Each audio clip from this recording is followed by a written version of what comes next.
BJP 2014 और 2019 की चुनावी सफलताओं के खुमार को अभी तक उतार नहीं पाई। इसी वजह से 2024 के चुनावों में उत्तर भारत में उसकी दुर्गति के लिए जिस योजना को उसकी पार्टी बीजेपी के नेता, हारे हुए सांसद और अन्य पदाधिकारी लगातार कह रहे हैं कि इस योजना की वजह से बीजेपी को बेहद नुकसान हुआ है और आने वाले विधानसभा चुनावों में भी ये योजना बीजेपी का बंटाढार कर सकती। इस योजना का नाम है अग्निपथ, जिसके लिए केंद्र सरकार एकदम अड़िग है और वे किसी भी कीमत पर इसकी समीक्षा करने की कतई कोशिश नहीं कर रही है, ना ही देश को आश्वासन दे रही है। इस वजह से इन दिनों बीजेपी के पास संसदीय क्षेत्र वाइज जो समीक्षा रिपोर्ट्स आ रही है, उन समीक्षा रिपोर्ट्स में लगातार ये कहा जा रहा है कि अगर बीजेपी यानी पार्टी अग्निपथ योजना की समीक्षा करके इसे वापस उतना ही आकर्षक बना ले जितना ये पूर्व में थी, तो संभवतः आने वाले विधानसभा चुनावों के साथ साथ आने वाले लोकसभा चुनावों में भी बीजेपी फिर से अपनी पुरानी ताकत हासिल कर सकती। लेकिन लगता है कि पार्टी इस मसले पर कार्यकर्ताओं, पदाधिकारियों और अन्य किसी की बात सुनने के लिए तैयार है। कार्यकर्ताओं और विशेषकर पार्टी के हारे हुए उम्मीदवारों की ओर से जो समीक्षा रिपोर्ट बीजेपी हेडक्वार्टर को मिल रही है, उसमें साफ तौर पर रेखांकित किया जा रहा है कि अग्निपथ ने भारतीय जनता पार्टी के चुनावी भाग्य को प्रभावित किया है।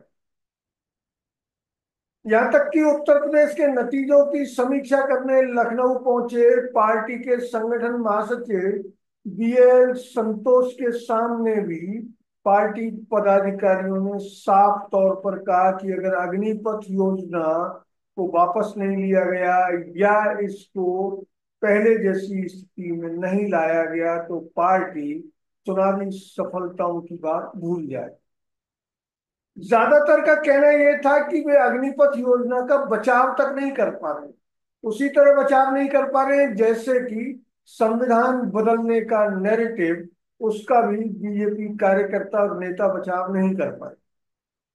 इस वजह से बीजेपी के छुटभइये नेता टीवी की बहसों में भी जाने से कतराने लगे।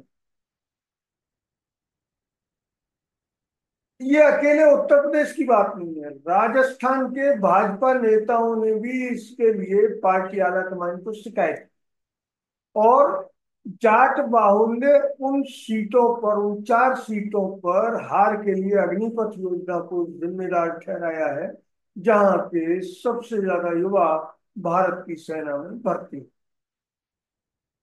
राजस्थान में झुंझुनू, सीकर, चूरू और नागौर के हारे हुए उम्मीदवारों का समीक्षा रिपोर्ट में ये उल्लेख करना कि पार्टी अगर अपनी हार का विश्लेषण करने के साथ साथ इस योजना के खिलाफ असंतोष को दूर नहीं करेगी तो राजस्थान में होने जा रहे 5 विधानसभा चुनावों के 5 विधानसभा क्षेत्रों में उपचुनाव में भी पार्टी को करारी हार का सामना करना। सीकर में चुनाव हारे बीजेपी के स्वामी सुमेधानंद सरस्वती ने तो स्पष्ट तौर पर पार्टी आलाकमान से इस योजना की समीक्षा करने का आग्रह भी किया। उनका कहना है कि विपक्ष ने इस योजना की कमियों को दिखाने के लिए अभियान चलाया और विशेषकर इन क्षेत्रों में जहां से सेना में सबसे ज्यादा भर्ती होती है, उन क्षेत्रों के युवा अग्निपथ योजना से बेहद न सिर्फ नाराज हैं बल्कि बेहद हताश और निराश भी हैं। वे 4 साल के करियर के लिए सेना में नहीं जाना चाहते। हालांकि केंद्र सरकार लगातार ये ढिंढोरा पीट रही है कि अग्निपथ योजना में भर्ती होने वाले अग्निवीरों को 4 साल बाद 1 करोड़ रुपए मिलेगा, लेकिन उसकी सच्चाई भी पिछले दिनों तब सामने आई जब लोकसभा के पहले सत्र में रक्षा मंत्री राजनाथ और प्रतिपक्ष के नेता राहुल गांधी के बीच तीखी बहस हुई। और उस तीखी बहस के बीच में ही पंजाब के एक अग्निवीर परिवार ने साफ तौर पर यह कह दिया कि केंद्र सरकार की ओर से सेना ने अभी तक हमें पैसा 1 करोड़ रुपए नहीं दिया है। इस 1 करोड़ रुपए का बाइफरकेशन भी अगर आप चाहें तो देख सकते हैं। इसमें 45 लाख रुपए का इंश्योरेंस होता है। इस इंश्योरेंस का अगर अग्निवीर की मौत हो जाती है तो उसका पूरा 45 लाख मिलता है, अन्यथा जब 4 साल बाद वो सेना छोड़ेगा तो इसका भी पैसा कम हो जाता है। उसमें फिर अग्निवीर का वेतन और उसके अन्य भत्ते और उन सबको मिलाकर उसको 1 करोड़ रुपए के पैकेज का एक भरोसा दिया जाता है। लेकिन अग्निवीरों को पूरा 1 करोड़ मिल जाए, इसका उनको और उनके परिवार वालों को कतई भरोसा नहीं। अग्निवीरों की अल्पकालिक भर्ती से जो गुस्सा उत्पन्न है वो दक्षिण हरियाणा में बीजेपी की हार का सबसे बड़ा जिम्मेदार।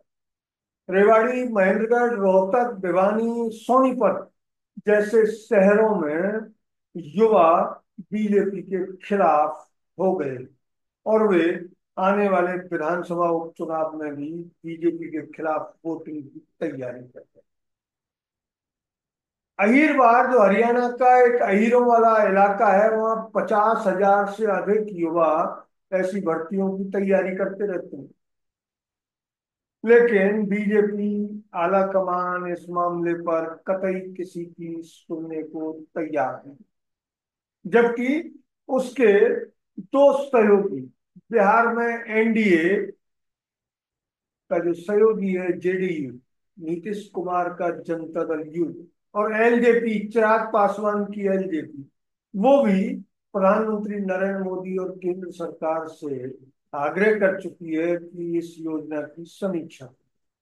फिर भी केंद्र सरकार, रक्षा मंत्रालय और इस योजना के जिम्मेदार कतई इस पर पीछे हटने के मूड में नहीं दिखते।